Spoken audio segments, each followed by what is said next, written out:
Temos hoje muitos partidos que são formatados à imagem do regime, de virem amanhã fazer parte de um processo complementar aos interesses do regime. Vemos o que é que está a acontecer em termos da formatação daquilo que é partidos novos em ritmo acelerado a contrariarem tendências estratégicas anteriores. Surprise, motherfucker!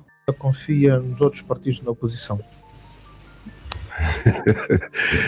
Em Angola, partidos essa questão, que não são da oposição. Faço essa questão relacionada exatamente à possibilidade da UNITA poder avançar por uma coligação formal ou não. É essa questão. Quer dizer, o fim último dessa questão é: a UNITA confia nos outros partidos na oposição? A UNITA sente que caminha sozinho nesta oposição ao MPLA? Ou qual é o espírito da UNITA? Qual é o pensamento da UNITA em relação a esses outros partidos? A UNITA tem a mesmíssima visão que o cidadão tem da realidade de Angola. Nós temos hoje muitos partidos que são formatados à imagem do regime, de virem amanhã fazer parte de um processo complementar aos interesses do regime. Vemos o que é que está a acontecer em termos da formatação daquilo que é partidos novos em ritmo acelerado a contrariarem tendências estratégicas anteriores. Portanto, nós fomos para as eleições de 2022 numa lógica de diminuição deste grande espaço de partidos no passado, e a postura institucional foi esta.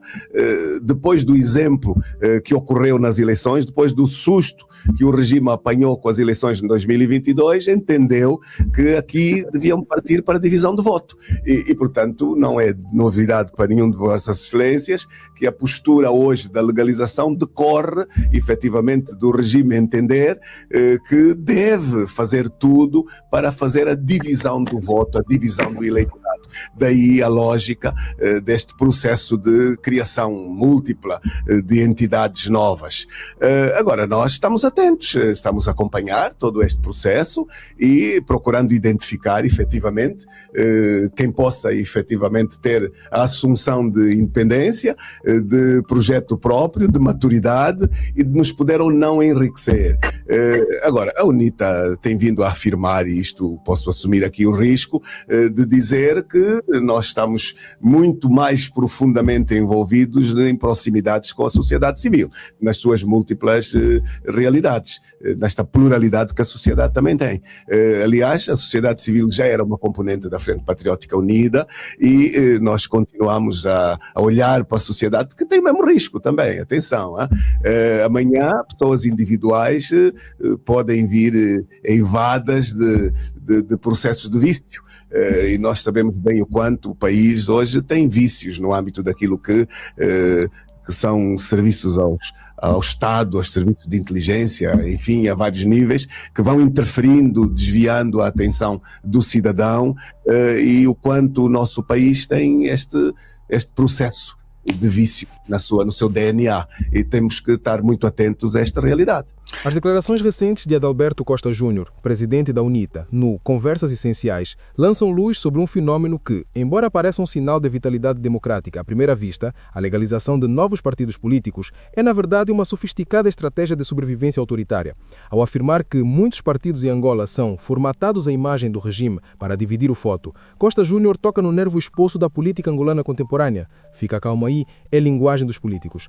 Desde as eleições de 2022, o cenário político em Angola sofreu uma mutação sísmica. O MPLA, como nós já sabemos, o partido no poder desde a independência, enfrentou o seu maior desafio eleitoral, vendo a sua maioria absoluta ser drasticamente reduzida, os deputados na Assembleia Nacional, e perdendo em centros urbanos vitais, como Luanda. O susto, como referido por ACJ, forçou o regime a abandonar as táticas puramente repressivas e a adotar uma engenharia de fragmentação.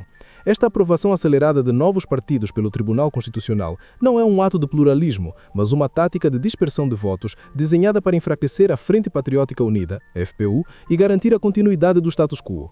E vimos o para já a sair da FPU. O menu da manipulação.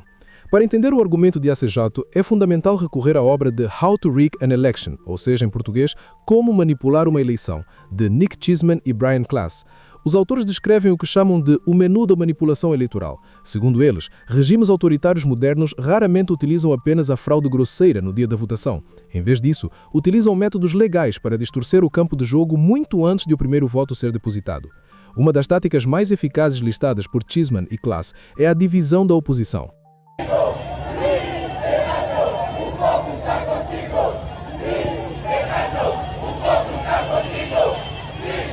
Ao facilitar a criação de partidos satélites ou partidos spoiler, o regime consegue dois objetivos: diluição do voto de protesto. O eleitor descontente, em vez de canalizar o seu voto para a principal força de oposição, UNITA-FPU, vê-se diante de um leque confuso de pequenas siglas que prometem mudança, mas que não têm estrutura para vencer. Confusão do eleitorado, a multiplicação de logotipos e nomes semelhantes no boletim de voto serve para confundir as camadas menos informadas da população, retirando votos cruciais à oposição real. A CJ tem razão em apontar que estas entidades são criadas em ritmo acelerado. Na lógica de Cheeseman, estas são oposições fabricadas, que servem para dar uma aparência de democracia multipartidária aos observadores internacionais, enquanto, em prática, trabalham para o regime. Autoritarismo competitivo e o Tribunal Constitucional. O conceito de autoritarismo competitivo, desenvolvido por Steven Levitsky e Lucan Way, ajusta-se perfeitamente à realidade angolana descrita por ACJ.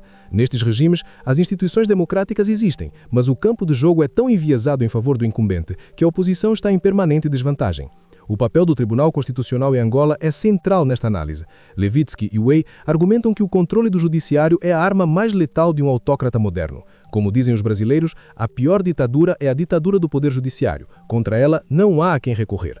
Quando o ACJ sugere que a postura de legalização atual decorre de uma necessidade estratégica do regime, ele aponta para a falta de independência do tribunal. O tribunal atua como um filtro político, legaliza partidos que podem retirar votos à UNITA, enquanto coloca obstáculos burocráticos quase insuperáveis a movimentos que representam uma ameaça genuína e autônoma. Angola como Estado patrimonial.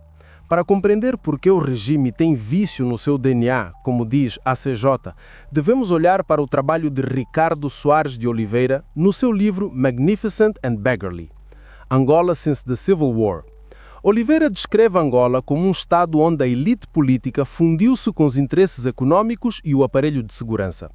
Neste sistema, a política não é uma competição de ideias, mas uma luta pela gestão da renda do Estado.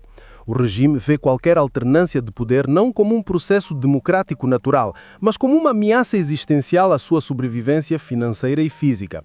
Portanto, a criação de partidos complementares aos interesses do regime é uma extensão da gestão patrimonial do Estado.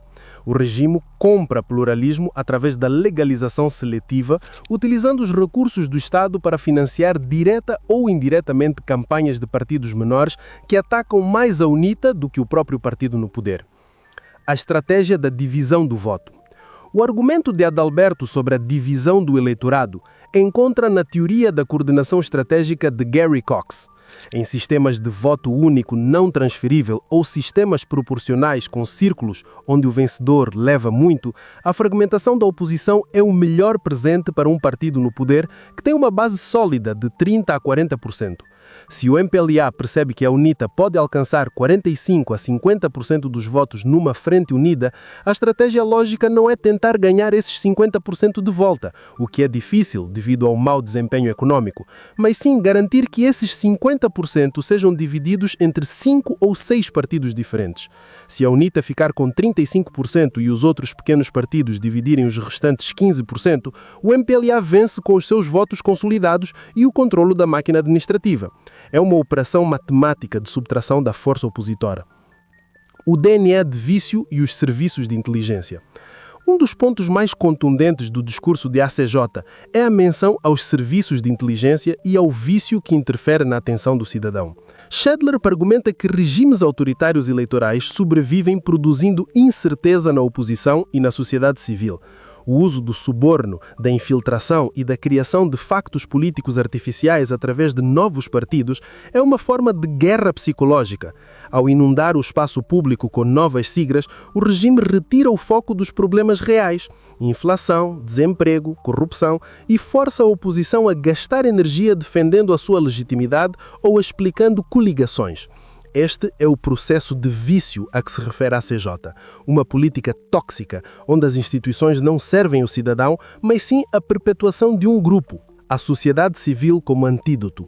A CJ termina sua intervenção enfatizando a proximidade da UNITA com a sociedade civil. Esta é uma resposta estratégica direta à fragmentação partidária. Se o regime controla o mercado dos partidos através do Tribunal Constitucional, a oposição busca legitimidade no mercado das pessoas. A vigilância necessária. A proliferação de partidos em Angola não é um sinal de democratização, mas um sintoma de um regime que, sentindo o chão fugir-lhe em 2022, decidiu fragmentar o terreno da oposição. Estamos perante um regime que utiliza a lei para subverter a democracia. O Tribunal Constitucional, ao tornar-se uma fábrica de partidos às vésperas ou ciclos pós-eleitorais críticos, confirma sua função de guarda-corpos do regime.